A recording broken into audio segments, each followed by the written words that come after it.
Bonjour à tous. Aujourd'hui, nous allons aborder un sujet du Coran qui soulève des questions importantes concernant la cohérence du texte sacré, la pratique religieuse et peut-être même certaines dynamiques politiques et sociales derrière l'évolution de ces versets. Il s'agit du verset 106 de la sourate Al-Baqarah, sourate 2, qui dit « Si nous abrogeons un verset quelconque, ou que nous le fassions oublier, nous en apportons un meilleur ou un semblable. Ne sais-tu pas que Dieu est omnipotent ?» Nous allons réfléchir ensemble sur l'abrogation dans l'islam, sur ses implications pour la prière et soulever des questions concernant l'évolution de certains versets à travers le temps. Je vais aussi poser une question intéressante. Y aurait-il derrière ces abrogations une dimension qui pourrait être liée à des besoins sociaux ou politiques? Le verset 106 parle du concept d'abrogation selon lequel certains versets du Coran peuvent être remplacés par d'autres jugés meilleurs ou plus adaptés. Mais cela pose des questions évidentes. Pourquoi Dieu aurait-il besoin de corriger ou améliorer ses révélations? Un Dieu omniscient, qui sait tout à l'avance, n'aurait pas besoin de réajuster ses révélations. Cela donne l'impression que certaines instructions divines ont changé en fonction des circonstances ou des événements. Si les révélations étaient déjà parfaites, pourquoi les modifier au fil du temps? Cela peut amener à se demander si l'abrogation résulte réellement de la sagesse divine ou s'il pourrait y avoir d'autres raisons derrière ces ajustements. L'idée que certains versets sont annulés ou remplacés par d'autres crée une apparence de contradiction. Comment peut-on affirmer que le Coran est parfait et exempt de toute incohérence si des versets peuvent être modifiés ou annulés? Avant même de discuter de la récitation des versets abrogés dans la prière, il est intéressant de s'interroger sur la nature des versets abrogeants. Sont-ils vraiment plus crédibles ou plus spirituels? Certains versets abrogeants introduisent des restrictions ou des règles plus sévères que les versets qu'ils remplacent. Cela soulève la question: ces changements reflètent-ils réellement une évolution spirituelle ou sont-ils davantage liés à des contextes socio-politiques particuliers de l'époque? Voici quelques exemples qui soulèvent des questions. Par exemple, le passage d'une interdiction partielle de l'alcool à une interdiction totale peut être vu comme une réponse à des problèmes sociaux ou politiques, plus qu'une amélioration spirituelle. On pourrait aussi mentionner les changements dans les règles de la guerre ou de la coexistence avec les non-musulmans qui deviennent plus strictes dans les versets abrogeants. Commençons par la consommation d'alcool. Nous avons le verset 43 de la sourate 4. « Ô les croyants, n'approchez pas de la salate alors que vous êtes ivres, jusqu'à ce que vous compreniez ce que vous dites, et aussi quand vous êtes en état d'impureté, à moins que vous ne soyez en voyage, jusqu'à ce que vous ayez pris un bain rituel. » Je ne continue pas le verset, ça sera un autre sujet plus tard. Ce verset donc interdit uniquement de prier sous l'influence de l'alcool, mais il ne l'interdit pas totalement. Il est abrogé par le verset 90 de la sourate 5. « Ô les croyants, le vin, le jeu de hasard, les pierres dressées, les flèches de divination ne sont qu'une abomination, œuvre du diable. Écartez-vous-en afin que vous réussissiez. » Ce verset abroge le précédent en interdisant totalement la consommation de l'alcool, car il est considéré comme une abomination. On pourrait aussi se demander si l'interdiction progressive de l'alcool n'a pas servi, au-delà du prétexte spirituel, à un objectif plus pratique et politique. En interdisant l'alcool, les dirigeants musulmans pouvaient s'assurer que leurs soldats et leaders restaient sobres et lucides, notamment lors des campagnes militaires. Nous avons aussi le pardon ou le combat envers les mécréants. Le verset 256 de la sourate 2 qui dit « Nulle contrainte en religion, car le bon chemin s'est distingué de l'égarement. Donc quiconque mécroit ou rebelle, tandis qu'il croit en Dieu, saisit l'anse la plus solide, qui ne peut se briser.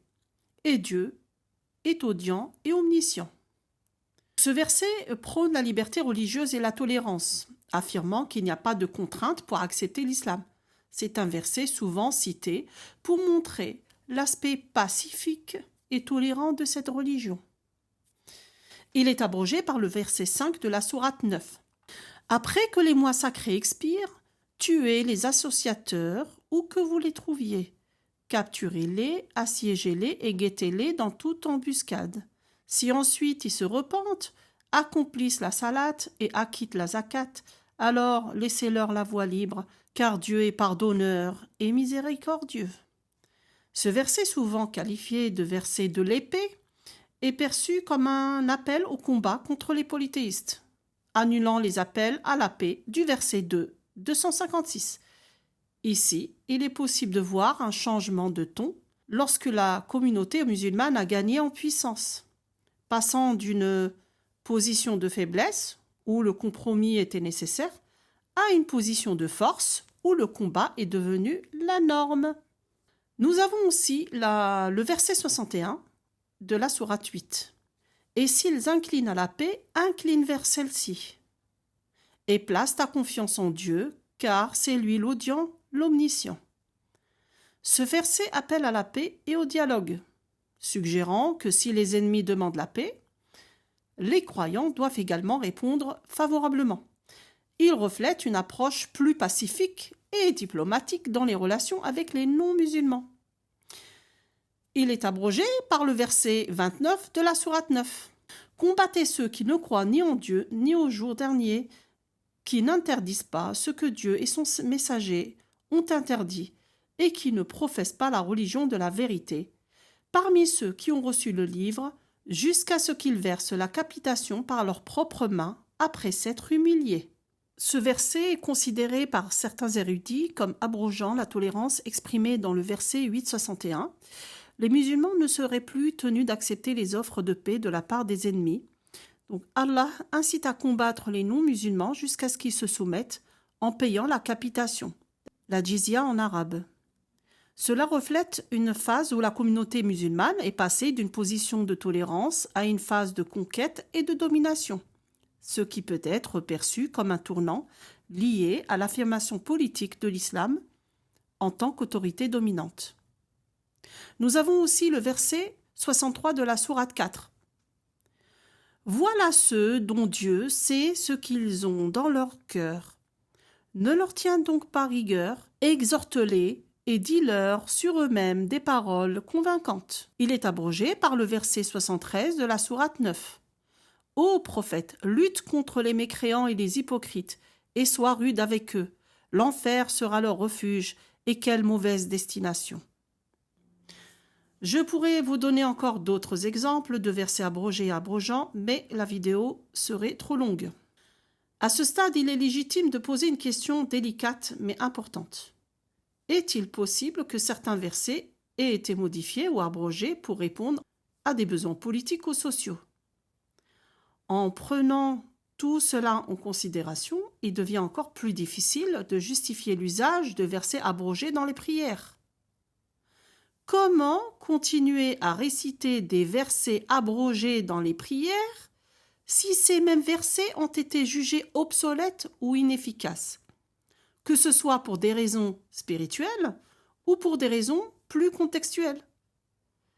Et si, comme nous l'avons évoqué, certains versets abrogeants ont été influencés par des dynamiques sociales ou politiques, cela soulève encore plus de questions. Dans quelle mesure ces versets sont-ils encore pertinents aujourd'hui dans un contexte spirituel pur? Chers auditeurs, je vous invite à réfléchir sur ces questions et vous remercie tous d'avoir regardé cette vidéo jusqu'au bout. N'oubliez pas de liker si elle vous a plu, de vous abonner pour plus de contenu et d'activer la petite cloche pour ne rien rater.